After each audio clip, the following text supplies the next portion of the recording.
Hello, Garland Nixon here. We're hanging out with Matt Weinglass, and we got false flags to address. Let's talk.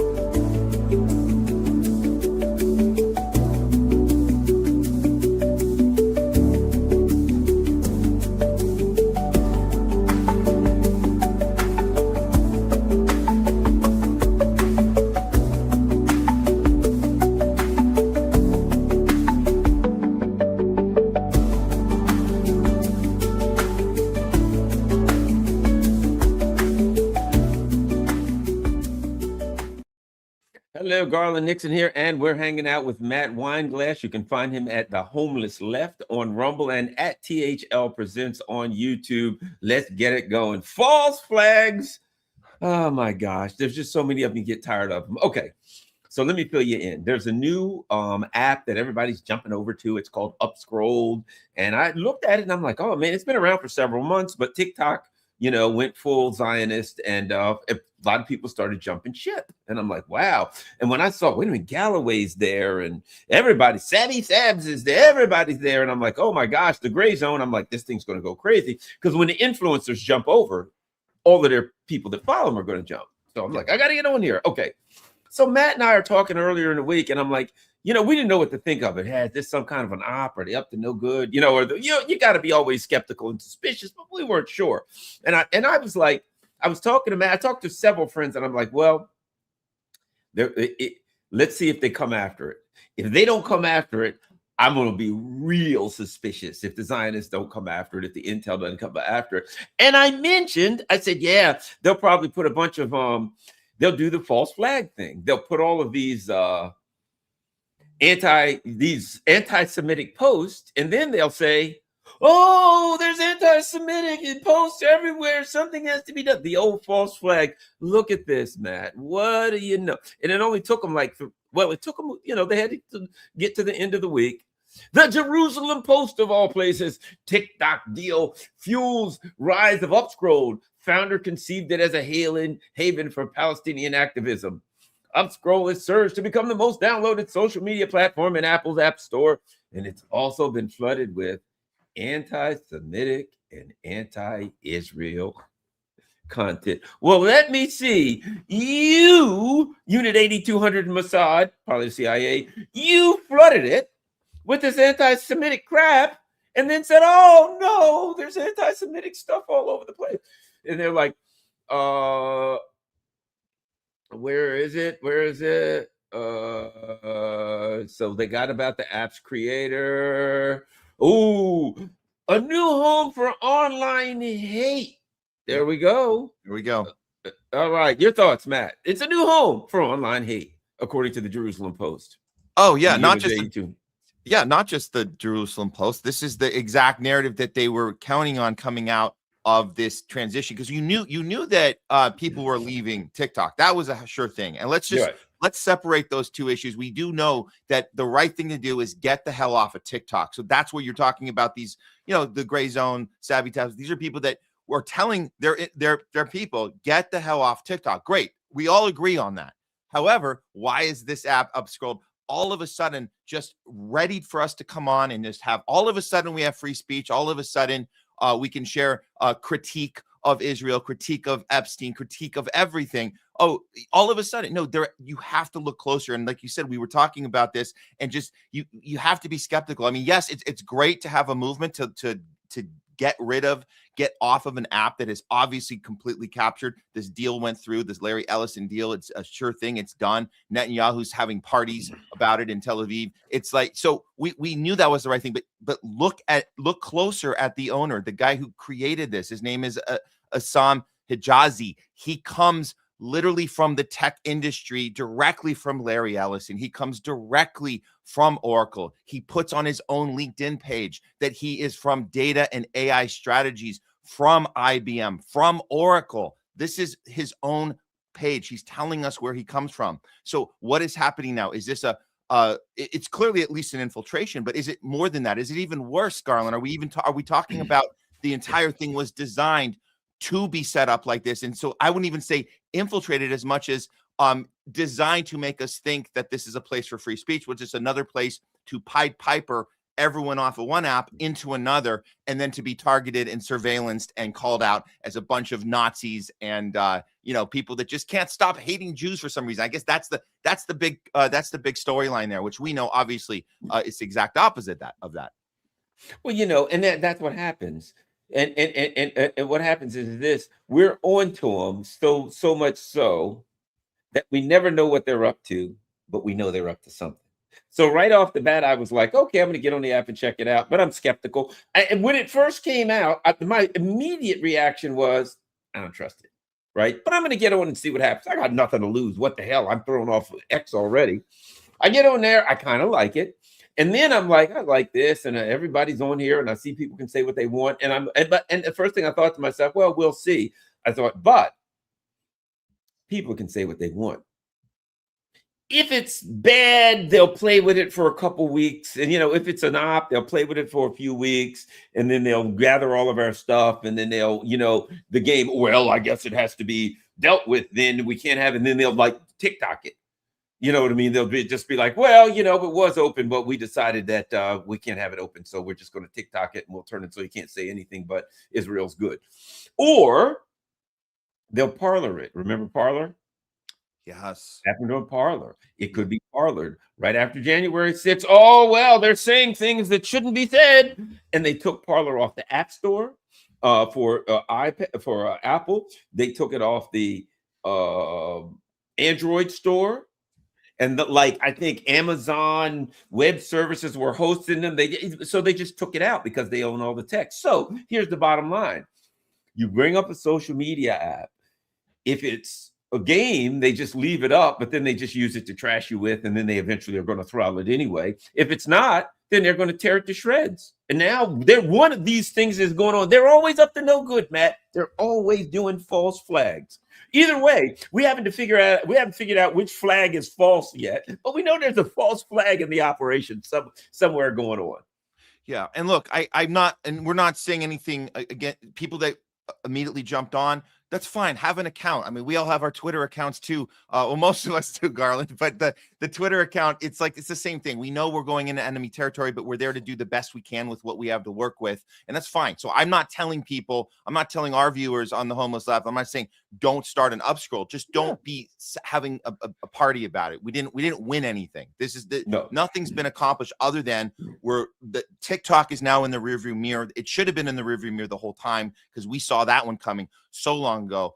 So that's what I would say. But look, start an account if you want, but just know we're still in a major war here against the oligarchy, against the military industrial complex, and most importantly, I mean, against the Israel machine, which is the Greater Israel Project, which we know both parties have been aligned with the entire way. So, Garland, I also think it's important to look at the way the media has spun this story. If there's still people watching CNN, still people watching these networks thinking that they're getting the inside scoop because now they're all of a sudden allowed to mention Larry Ellison's name. All of a sudden, Bernie's allowed to tweet about, this looks like an oligarchy situation where Larry Ellison owns everything. It's like, now you're allowed to say that. But look at the way they're spinning it. They're saying it's U.S. companies that took this because we didn't want China to infiltrate us. So U.S. company acquisitions happened, and now you have these pro-Trump people that are censoring the word Epstein. That's what's being reported now on CNN by Brian Seltzer. They're saying it's Epstein's being censored on TikTok because of pro-Trump people. And so obviously that is not what's really happening. What's really happening is it's the Mossad being. By the way, Mossad is also is banned on TikTok along with Epstein because we can't talk about Israel. That's the main thing. So that the storyline behind it is very important to look at, and people see that reporting on CNN and they go, "Oh, we're getting the inside scoop." Brian Seltzer is getting to the bottom of it and showing us what's really happening. No, his job, like everyone else, whether it's Fox, CNN, or MSNBC, their job is to pretend it's a left-right issue. This is not a left-right issue. This is Israel versus the rest of us, and that's what we're dealing with right now. Yeah, his job is not to get to the bottom of it. He is the bottom of it. All right. Yeah. Here's an example. TikTok. Oh, that darn Trump. Look what he did with TikTok. He's turned it over to the. Oh, wait a minute. Biden just signed a potential TikTok ban. Here's what happens next. Biden administration will leave it to Trump to implement The TikTok ban. So what do we see? Biden forced TikTok to sell because it was allowing pro-Palestine content. So now it's state-controlled media under Trump. Bottom line, it's just like we said about Maduro. What happened? They're like, oh, Trump did Maduro. Whoa, wait, whoa. Biden put a $25 million bounty on Maduro, and then Trump went and kidnapped him. So I put it like this. Under law, but in the law, if I was to say to you, I'll give you 25 million to kill, Joe Blow, and someone says, and then it gets up to 50 million. It still came from the government, so it came from the same person, and you go kill him. I paid you to kill him. So Biden, I'll put it like this. We could put it to you like this. Biden paid 25 million. And Trump paid 25 million. They've each paid half of the bounty to go out and do this. If you and I put together $10,000 each and come up with 20 grand and give it to a hitman to go kill somebody, we are both guilty of murder, of hiring someone to kill someone. So Biden, every stinking time you see the Republicans do something, walk through, I always put it like that. When you see the Republicans walk through a door, the Democrats gave them the key. Yeah, that's how a team works. They're on the same team, guys. I mean, how obvious can it be now? We're literally talking about, if it's a basketball game, you're talking about Biden alley-ooping the ball, and there's Trump dunking it. That's a team effort. You don't pretend, Bernie Sanders, don't pretend all of a sudden this is uniquely Trump dunking the ball. He had to get the assist passed to him. Guess who also assisted on that? Bill Clinton, back at the Telecommunications Act. Let's not forget that. Bernie Sanders seems to have a very short-term memory, because he not only does he not remember Biden with the TikTok ban, he has no recollection of what happened in the 90s. 1996 Telecommunication Act. You have 50 media companies shrunken down to 6. That's a rebound off one side of the court, a lob down to Biden, an alley-oop up to Trump, and a dunk. They're all in on it, guys. Come on. And Bernie putting tweets out about this now is another indication that he's getting the phone call saying, Bernie, it's time for you, whatever followers you have left, if any, it's time for you to get them mad about Larry Ellison. Finally, because he's a Trump pawn, and the pro-Trump team, he's a no king. Well, I don't remember you talking about Larry Ellison during Fight the Oligarchy. I don't remember you talking about it when we're going to take on the military industrial complex. We're going to take everything on back in 2015. You only talk about things that matter when it's Trump dunking the ball. That's it. And so we have to step back and see they're all in on it. It's one big team, and they're going for a championship. We have to fight back before they win it all. Exactly. So now, and I'm seeing that article in other places. So now, since we're seeing the article show up in anti-Semitic content has flooded the app as users surge this week past 1 million. Right. There's a million Mossad agents on it, and a million people from Unit 8200. They got probably a whole building on there. I mean, I saw this person it was obviously a bot farm. It was obviously, I looked at it and I'm like, this is weird. Well, but anti-Semitic things, and there's a bot farm, and I'm like, and I start going through, one by one. I'm like, this is so obviously a bot farm. Retweeting and reposting the stuff crap that they do on Twitter. So they're putting bot farms on there. This is the game. This is social media today. And now, let's be honest. The machine has decided that social media is the realm that they control. And if you try, it's like the mafia, says, in this part of what was it, where the commission, when the mafia in New York, the mafia families were having wars and they decided they don't want any war. They put together a bunch of people and they split it up. The Lucchese family, you get this area, any crime in that area, any gambling or prostitution. The Bonanno family, this is yours. And they so to keep, okay. As far as the intel is concerned, social media is theirs. It's theirs. We use this for regime change, spying on people, all kinds of terrible things. We use it for false flags, you name it. And we're not going to allow anybody else in. So it will surprise me, as much as I like this app so far, it will surprise me if it's around long. I think it's going to get parlored. I think they're going to do the January 6th thing. I think it's going to get parlored, and they're going to say, oh, look at all of this stuff. It's got to go. I don't see how it survives. Or they keep it around just long enough to keep this infiltration into this supercomputer we know ICE is working on with Palantir technology, the Elite app. And we know that what a great thing to do. You take people off of one app, you herd them over to another, and then you kind of keep them around so you know exactly how to go after them and knock on their doors and do what they've been doing in Europe and the UK. Knock on doors and say, hey, you've been part of this app that is doing hate and Nazi swastikas, and you're coming with us. That's it. You're done. That's the other setup. I never thought about that. So it's a big setup for people that, again, like people wanted to get off TikTok. I get it. Like, let's get the hell off of there. Even if you want to start an account, just be very careful. Like you're saying, Garland, these are bots, and I don't see why they don't wire the bots a little more sophisticated. It's like they don't even care how obvious they look. Like they think that this is legit. They think that people want to put swastikas up, and that's their big problem with Israel is we want more swastikas. So we have a place to put those. It doesn't make any sense that they think that that's enough to fool us, but maybe it's because they don't have to fool us. They can do whatever the hell they want. They can say the quiet part out loud. And yes, they can certainly come around and knock on doors. If you shared a post and you're part of this hate app, this new hate app, which I actually think is going to be around a little longer than you're suggesting, Garland, because it's a great place to herd people. So then you can start just knocking them off one at a time. Knock on the door. You're next. Who's next after that? Here's somebody else puts, Upscroll will be labeled a threat to national security soon. Yep. And that's a post there. So what you're seeing is you're seeing stuff on there, and people are starting to look at it saying, you know what? There's something fishy going on here. You know, I mean, come on. One of these accounts literally did 2,700 posts in 24 hours. How do you do that? Over 100 posts an hour. You know what I mean? Yeah. So, that's not like, that's clearly AI probably too. Oh, yeah. That's probably AI. They probably have an AI set up doing it. It's probably creating the anti-Semitic memes. They probably have an AI that's set to create anti-Semitic posts and just put them up. So it's just creating them, putting them up, creating them, putting them up.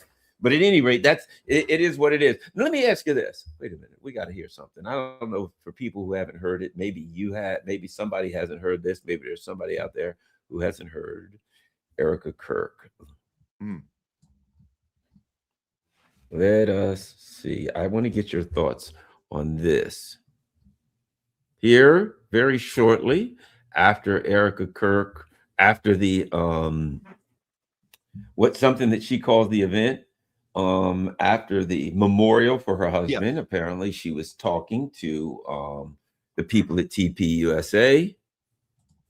Let's see what she said. Hi, everybody. I still love all these emoji Zoom things. Wow. I don't even know where to begin. The fact that we were able to pull off an event of a century, like, it's just insane. Why do I have a feeling the event that she's talking about that they were able to pull off wasn't the memorial? Perhaps it was the event that gave rise to the memorial, if you know what I'm saying. I mean, yeah, I guess I can imagine being just as thrilled and excited that you fooled everyone. I mean, it was a very, meticulous operation that went pretty well overall. I would be just as enthusiastic as she seems to be there. No care that her husband's dead, of course, and it's just days later. But yeah, it's we had an event. We got patsies. We got people screaming, "Kill me, I did it." You know, we got planes landing, turning off their transport, take it off. We got Egyptian ops teams running all over creation. Oh, it was a great event. We were able to immediately take the stage down, remove all of the evidence. Nobody knows that there was perhaps an explosion in the area of the stage. They could have perhaps left gunpowder or some other kind of explosive trace. Nobody will ever find that. We got rid of everything. Oh, as she said, it's just insane. Let's continue. Insane. We had over 275,000 people that attended, and the stadium, overflow, Westgate, insane, you guys. And then you have, was it 100 million? You guys that heard the gospel and all about Charlie and all about everything that you guys do, and the hard work of Turning Point USA is insane. We had thousands that were registered to vote. I think we're at like over 200,000 for merch sales. Don't quote me on that because I think it just keeps like bumping up like crazy. But I just wanted to say a huge, huge, huge thank you to the events team. The events team, I think she's talking about the Egyptian assassination team. That's, you know, code name events team. The development team, the graphic design team. Those are all code names. Team, just the development team, code name for the guys that took the stage apart, you know. Oh, yeah.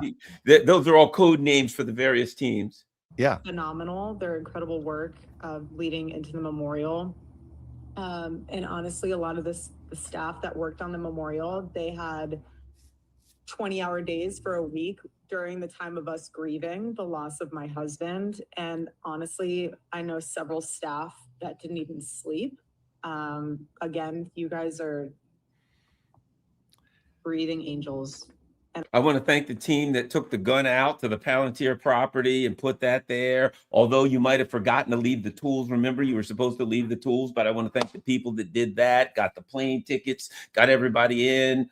You guys just disposed of the flash memory cards from the camera. That was great. We got those. First, we deleted the information to DOD standards, and then we grinded them up, and then we burned them, and then we fed them to a grizzly bear. So that was a great job of disposing of all of the data. I'm so grateful for all of you, and obviously a huge thank you to the Mosaic team. The Mosaic team, clearly a code name.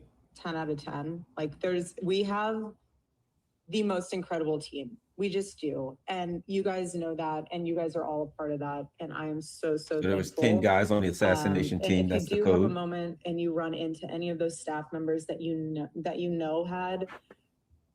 She's next going to say, if you run into anybody that had a role in it, you don't know them. They don't know you. Nobody's ever seen anything. This is mum's the word. Everything's completely zero dark 30 here. Role in this. And you know that they put a lot of their time and effort into it. Just say thank you. There's something really special to be seen. And we're not seen. And it's not easy. I'm speaking from experience. I'm right in the trenches with you guys. And so the fact that you just, a simple thank you.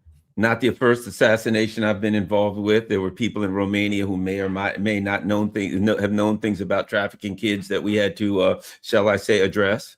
Yes. I don't care if any of you have beef with each other from the past or have any issues with someone said something about this or that. Like, if you guys have any of that, please put it to rest. In other words, anybody talks will be put to rest. That's code word for letting people know if you start running your mouth, you will be put to rest.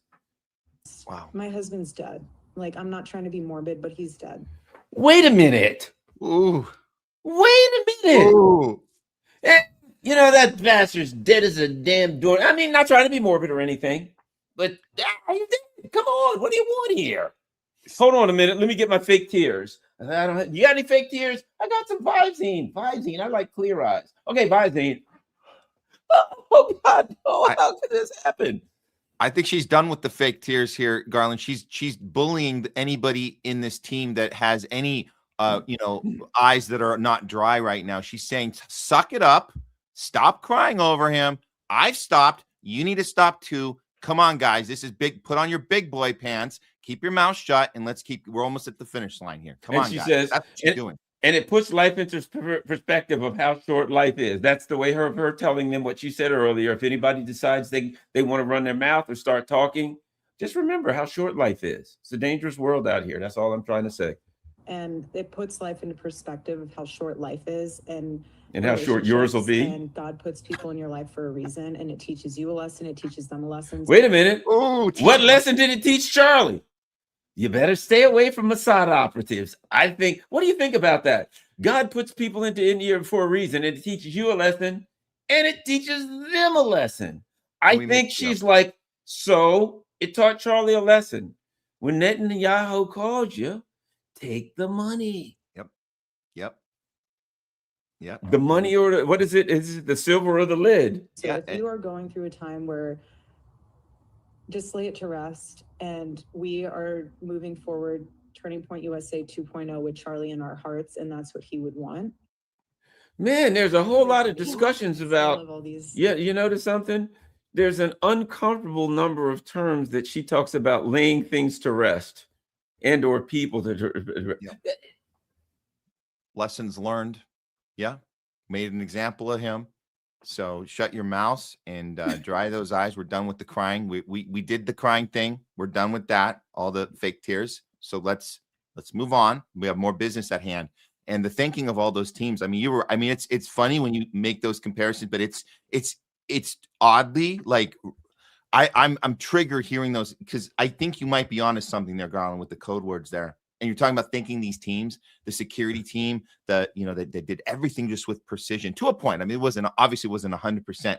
They made a few errors. They made some errors, but they did enough to get away with it and have people stop talking about it, which is what's happened. I mean, we bring this up and you and I can talk about, there's a few people that can talk about this, but they kind of did their job. They did their job, smearing Candace, and they did and people bringing this up now, it's like, okay, we heard enough about it. Let's move on. They did. And that's what they're celebrating. And this tape, it's very incriminating to people that are paying attention. I think if people that aren't paying attention, they still think that we're just trying to squeeze something out of this. And okay, we get it, everybody, the whole, everyone grieves differently, leave them alone, whatever. It's like, that's fine. It's okay. She wants to sell merch. It's not, not our problem. No, but this is our problem. The deception and like you said, the track record that we've seen of the Mossad in Israel, we know what they're capable of. Why are we not on this every day? I appreciate this discussion. I appreciate our viewers, wanting to hear when we get new information. We need to continue talking about this. But yeah, it wouldn't be funny if it wasn't so. I mean, it would be more funny if it wasn't so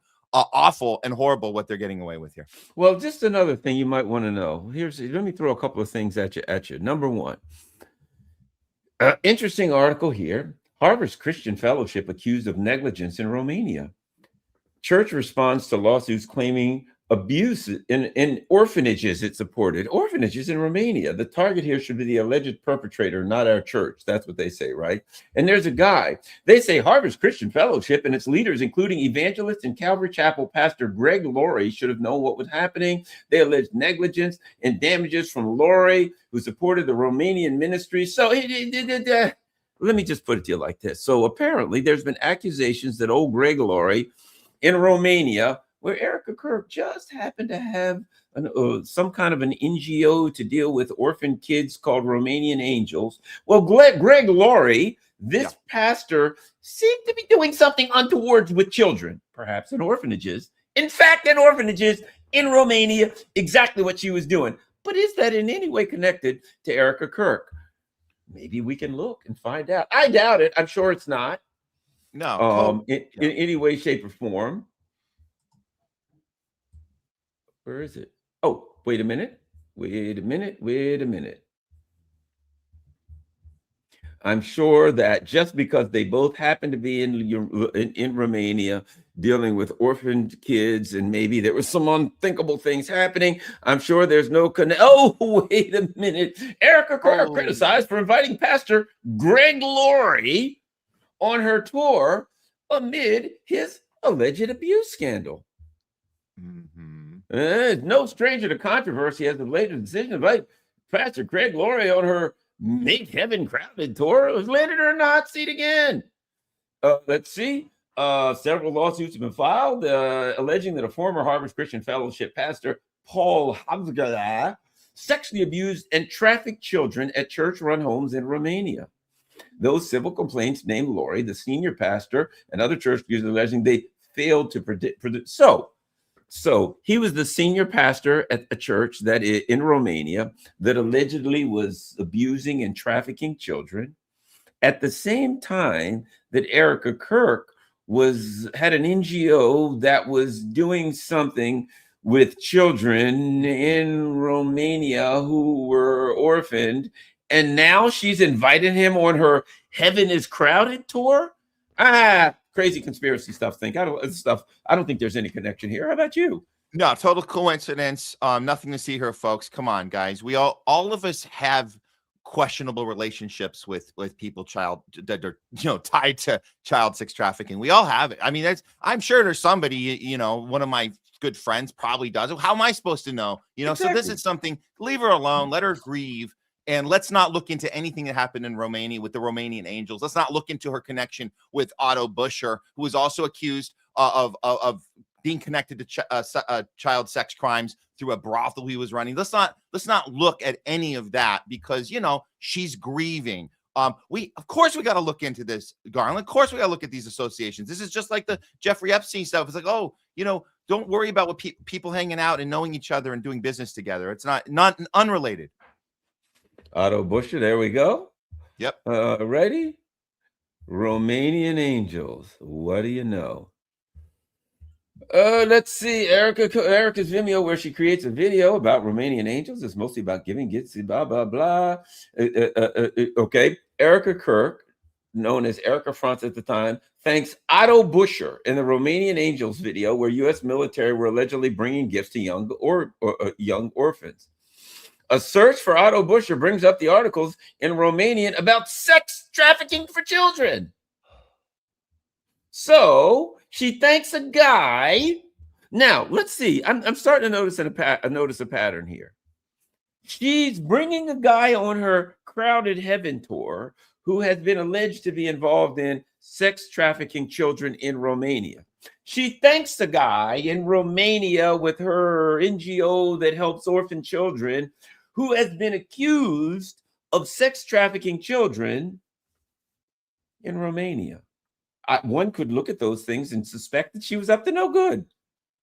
Yeah, and this is not just Erica Kirk's up to no good individually. We have to remember this, the team behind her. There's a team that puts her into place.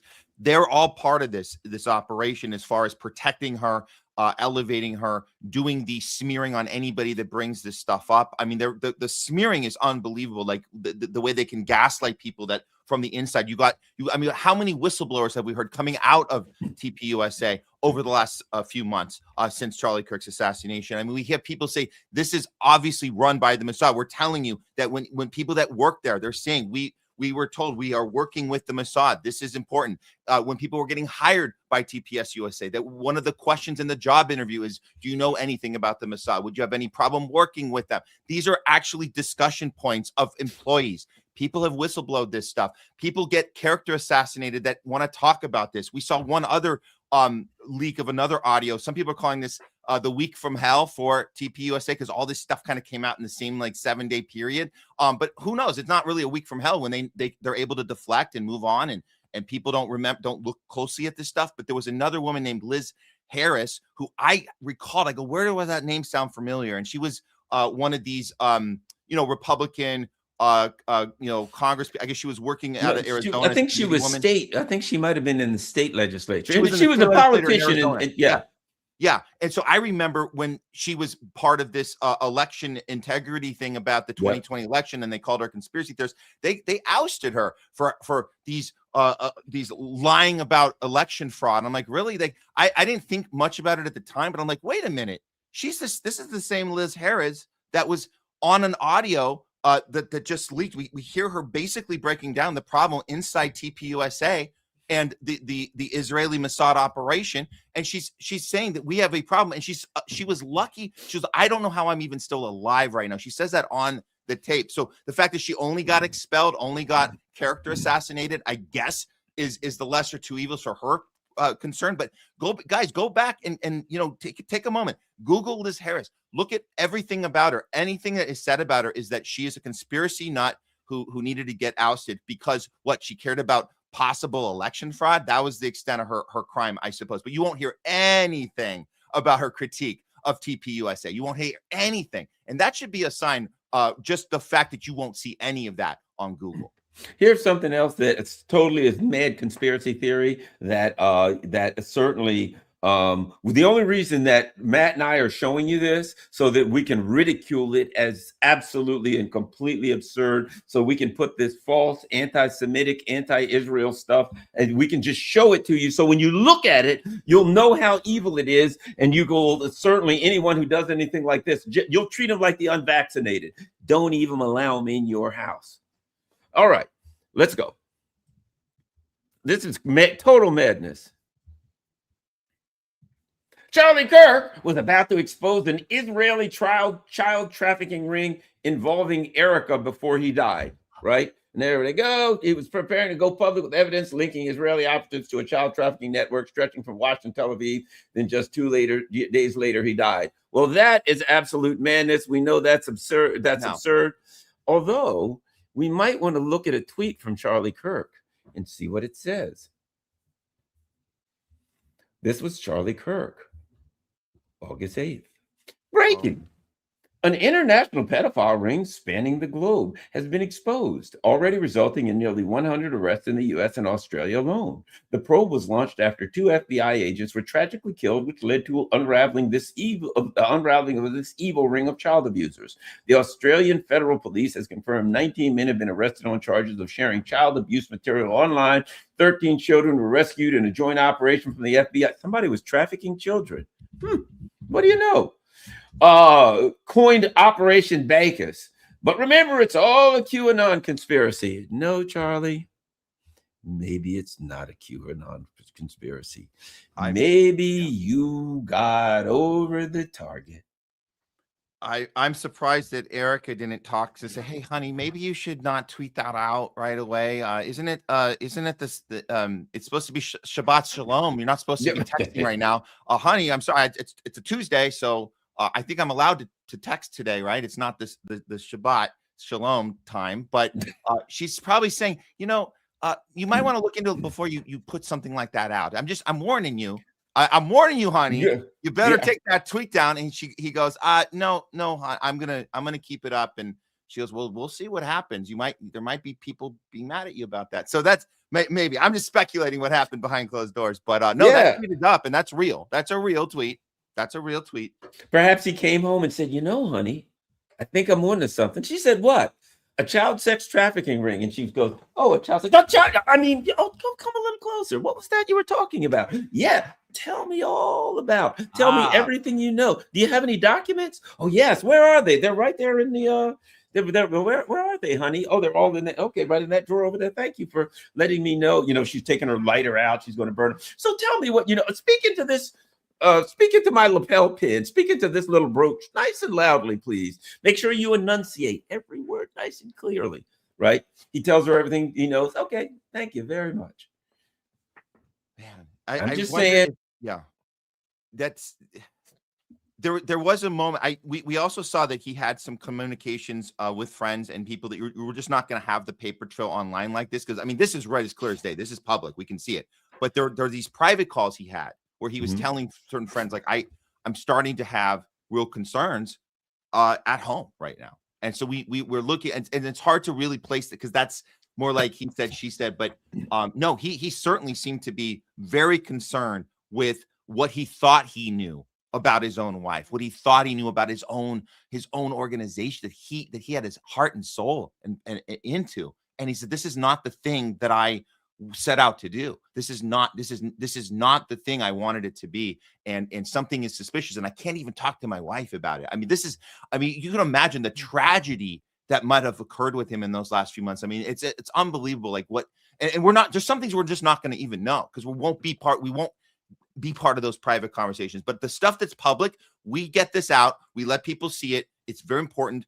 They can make their own conclusions. Like Garland said, we're not doing this because we necessarily agree with it. We just want to call out anti-Semitism when we see it. And yes, I'm glad you grabbed the mask, Garland. Very important to have that ready. Let people know that we are in line. We don't ask questions. We do what they tell us. And 2 weeks to slow the curve, I believe. Yeah, we got to flatten the curve. And just in case something might come out of my mouth that was a conspiracy theory, it'll be muffled. So it helps also muffle conspiracy theories if you're going to say something like that. But geez. You start, let's just say the ducks are starting to line up. And now, you know what kills me? The gall, the nerve. You were literally involved. You've been accused, credibly, I might add, of being involved in some kind of a sex child trafficking thing in Romania. And you have an event called Make Heaven Crowded or something. And you bring a guy who was also accused of sex trafficking in there. How many people? I'm starting to think that if you found everybody that was involved in this Make Heaven Crowded, it's like it should be make a prison cell crowded, because they're all going to be like, oh, that's Joe. What's he done? Well, you know, he was accused of credibly sexually trafficking children a few years ago. Where? Romania. And if you like look at a picture from her NGO of all these people, they're all going to be on her Make Heaven crowd.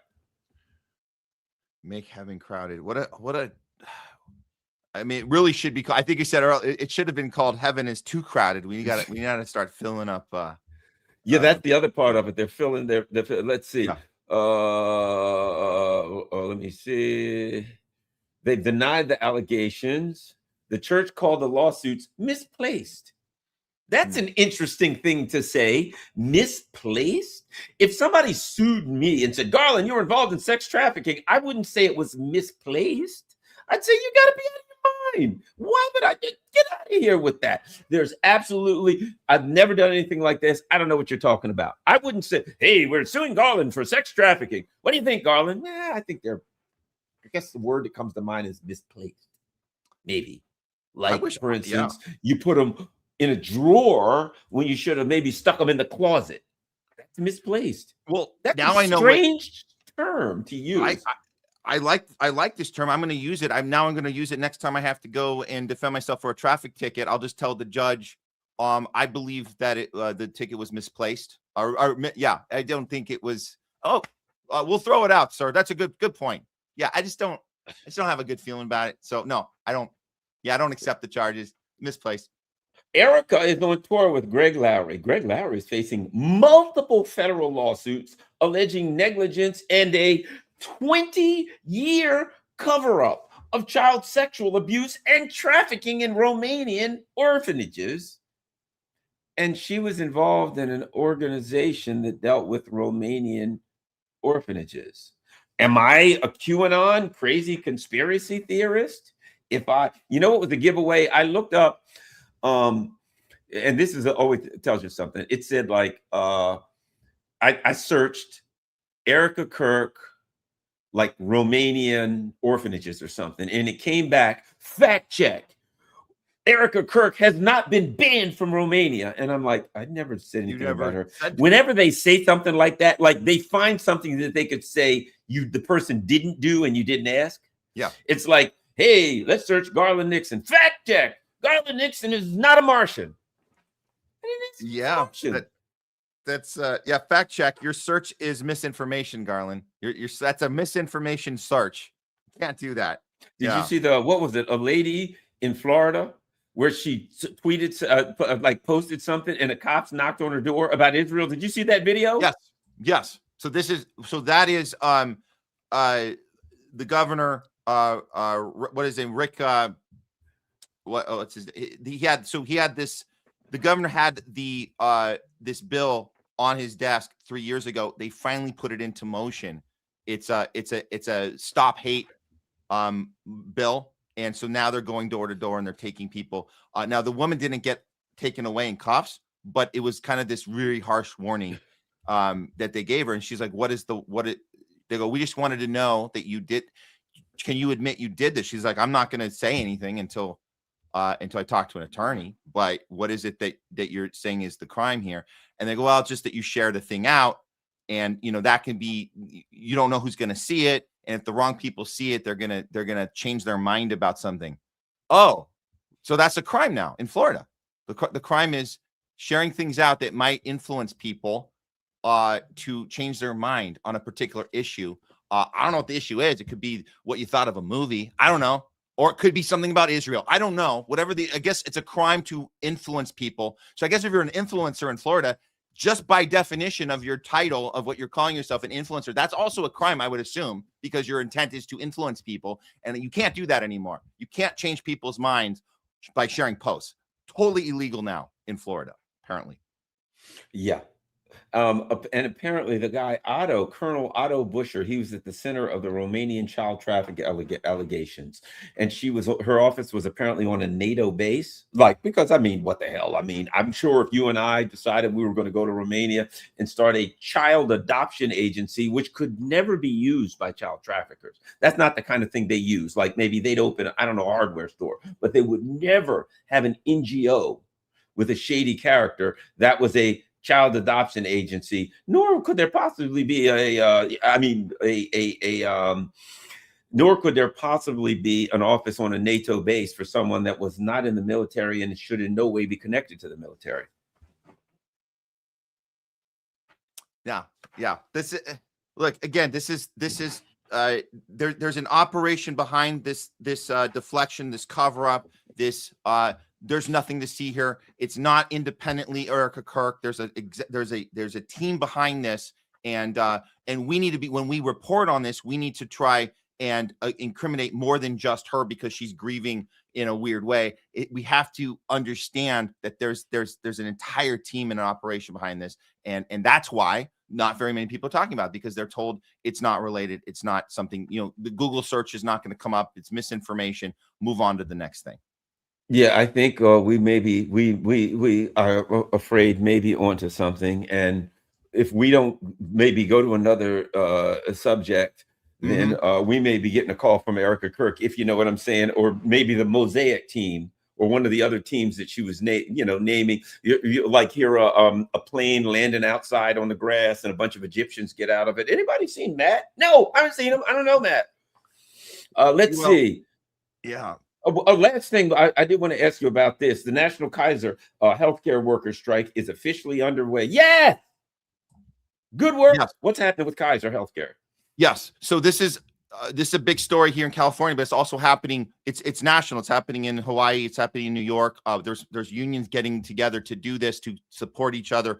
It started this has been an ongoing feud with Kaiser because the circumstances regarding the facilities and the patient care and the overstaffing and the limited resources has been a problem this entire what period of time? Basically since COVID, this post-COVID situation where the billionaires have basically hoarded all the money, and the nurses and the staff are left with these patients that are getting baited and switched out of their policies. They're not getting the care that they used to get pre-COVID. So this has been escalating, and I think that the breaking point is this: this strike that started this week on Monday it's an indefinite timeline. This is a significant element to that, because they attempted one a few months back in October, and that one had kind of a 5-day kind of limitation strike to it, and it was more of a, we're going to demonstrate to you what happens if all the workers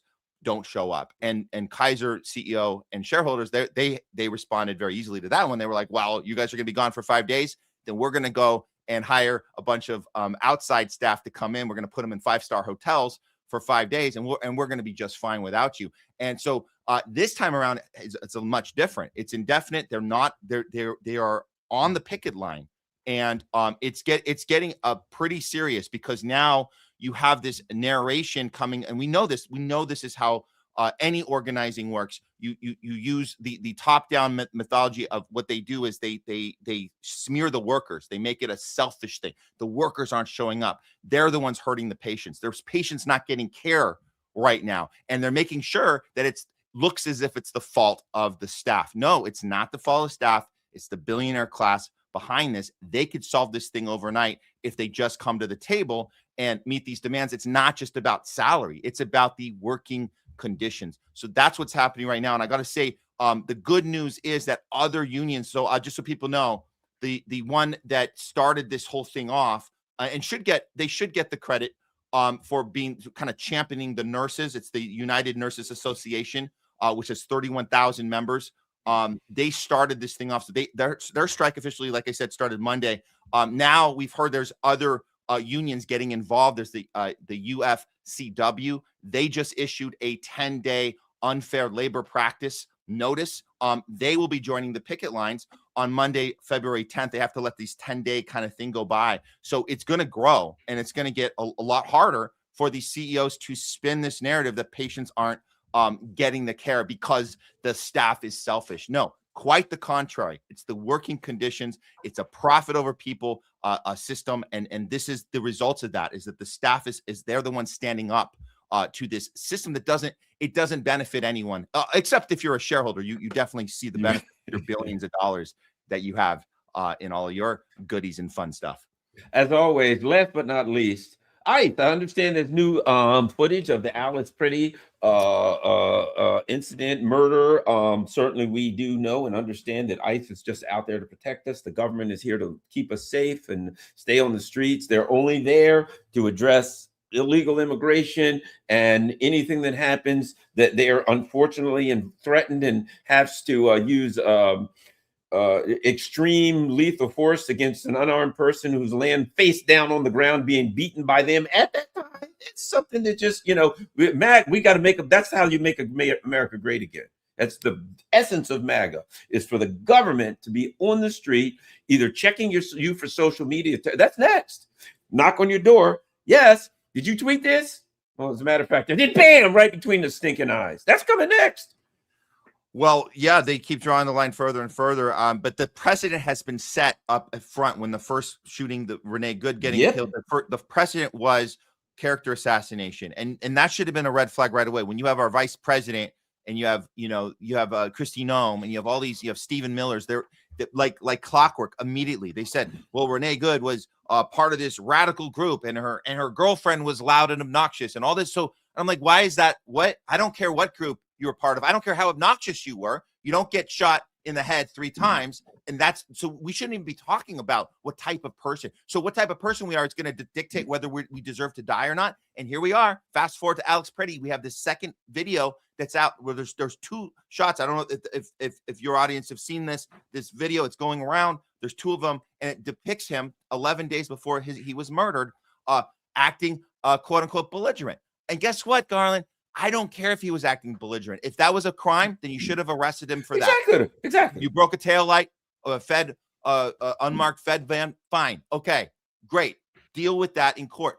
But you're going to tell me that this incriminates him. And this is what people, the Alex Joneses out there are saying. They're going, libs are panicking because this video is now available and exposes that Alex Pretty deserved to die. What the F are you talking about? Deserved because he broke a taillight. If anything, we put our critical thinking hats on and we say, it looks to me like the same agency that's using Palantir technology, using an app called Elite, targeting civilians. Guess what? Alex Pretty was already in a database when he broke that tail light. Guess what that database does? It does facial recognition. So if anything, this incriminates ICE even more, that they targeted him 11 days later and said, we got to get some payback to you, mother effer, for breaking our tail light. You have what's coming. So if anything, this is premeditated. That's all that shows. But then again, you have these 2 camps. You got the Alex Jones camp and you got the rest of us. But let's be clear. This is not left versus right. This is us against the technology, the technocrat state, Palantir. That's what we should be talking about. That's what's happening. Facial recognition, knocking on doors. More is coming. This is not the last one. More is coming. Oh yeah, that's the same thing I thought when it was like he interacted him before. You know what I thought? I thought about that guy who took a picture of that woman and said, "You're now in a database. You're a domestic terrorist," right? Yeah. Well, they had him on video. That's right. Guess what? Boom, boom, boom. The little yellow box goes around. Got that face. He's a domestic terrorist. But it's like, oh no, we're not going to get him for kicking out a tail light. Sooner or later, we'll run into him. And if you remember, those apps tell you what neighborhood to go in, what area. That app, if he's anywhere walking around. Now, how about this? An app like that, once it knows who you are, you got your phone with you. It can tell you where that phone is. So it knew where he was. I mean, it could be I don't know if they planned to shoot him at the time or rub him out. Maybe they did, maybe they didn't. But certainly they could look on their app and say, he's over here. Let's go around here. Oh, there he is. Well, here's why I think they did target him, because his gun in the back pocket, which we see in the original, the older footage now, that from 11 days earlier, he's running around. And by the way, it was fine back then. That was so long ago, wasn't it? Oh, so long ago, it was okay to have a gun on you if you believed in the Second Amendment. No problem, because you never know. You have to protect yourself. He doesn't take the gun out. Everyone can see it the first time. So you remember when the guy bends over to his dead body and he's like, "Where's the gun? Where's the gun?" To me, that signals that they already identified him as somebody that has a gun in his back pocket. Now, obviously, it was already taken out. That's why he couldn't find the gun. There was people that reported. And this was, I get it. They thought that maybe when the guy took the gun out of his back pocket that accidentally went off, which then caused the ICE agents to respond. That actually is not true. We looked very close at that. That gun did not go off. These bullets that went into Alex Pretty were done on their own, totally, premeditated, malicious event. There was no, because Alex did not grab for anything. He only had his cell phone in his hand. That was it. President Trump issues, this was February 17th, an order addressing his Second Amendment right. Oh, he had an order, all right. You don't have any. Oh, what about the Second Amendment? Forget it. It's gone. They got it. The Attorney General is going to examine all orders, regs, guidance, plans, international agreements, blah, blah, blah, that may infringe on the Second Amendment and present a proposal within 30 days. The Attorney General's, all of this, everything, boy, individuals in unfinished firearm part, everything. Oh, man, Trump came in, just another one of his lies. Yeah. He's Joe Biden. He's Barack Obama. Every 4 years, you get some guy that comes in and tells you all these wonderful things he's going to do. Yeah. Until an incident comes where he needs to do what he actually promised he would do. And then it's like, hey, this guy showed up at a protest with a gun. He deserves to die. Oh, he kicked the taillight. Put a bullet in this guy, would you? Yeah. Well, you talked about what's next. What's the next line they're going to cross? And I think we already got to that today. If people haven't heard the news on this, but if you were a journalist, quote unquote journalist, that happened to be in the church protest that happened in Minnesota, in the Minneapolis church that happened 2 weeks ago, if you happen to be recording that, interviewing people, filming it, posting it, you've now technically committed a crime. How do we know this? Because people's doors have been knocked on. Don Lemon, who was in that church, he's been arrested. He was arrested this morning in LA for filming that event. Another journalist was arrested. Her name is Georgia Fort. She's a 3-time Emmy award-winning journalist. She was arrested for being in that church. How are they getting away with this? They're saying that you're impeding on people's right to religion and you can't document anything in a church. So that's the next line they're crossing, literally knocking on doors and arresting people who call themselves journalists. And I'm saying call themselves journalists because I know Don Lemon has a history of not doing honest journalism. But in this case, obviously we have to be on the side of Don Lemon because he was in a church interviewing people about an ICE situation where there was a pastor who was working as an ICE agent and a pastor at the same time, and the protest was happening. He showed up to ask questions. Now he goes away in cuffs. They tracked him here in LA. He was at a Grammy event and they arrested him here. And again, he's not the only one, other people there. So if you were in that church, just understand that there are people coming for you right now to make another example of you. Because journalism is now obviously a crime and it's been taken away from us out of the First Amendment. And what happens, like a lot of people around here, when there's a protest in DC, especially anti-war, whatever, I'll go there and I'll see Medea Benjamin, I'll see Max Blumenthal, I'll see the guy that always has that news to share. I forgot his name, but you see, there's certain people I know, they're going to be, and they're going to be taking pictures and saying blah, blah, blah, right? And now it's, journalists, you're supposed to be the freedom of the press and all that. Well, that's an amendment. Oh, wait a minute. That's the First Amendment. The Second Amendment's done. Obviously, the Fourth Amendment's history. Gone. Freedom of, so First Amendment, Second Amendment, Fourth Amendment.